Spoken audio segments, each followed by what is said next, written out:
بسم الله الرحمن الرحیم. شروع کوم د الله په نامه چې ډیر زیات مهربان او رحم کوونکی دی.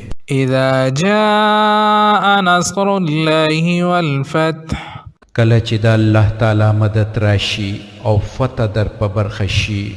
ورأيت الناس يدخلون في دين الله أفواجا، نو اے پیغمبر صلی الله علیه و آله وسلم ته وګورې چې خلک ډلې ډلې د الله په دین کې داخليږي. فسبح بحمد ربك واستغفره إنه كان توابا.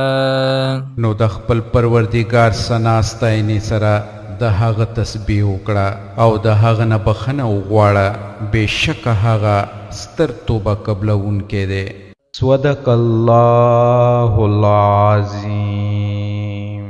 الله ستر رښتیا ویونکی دی.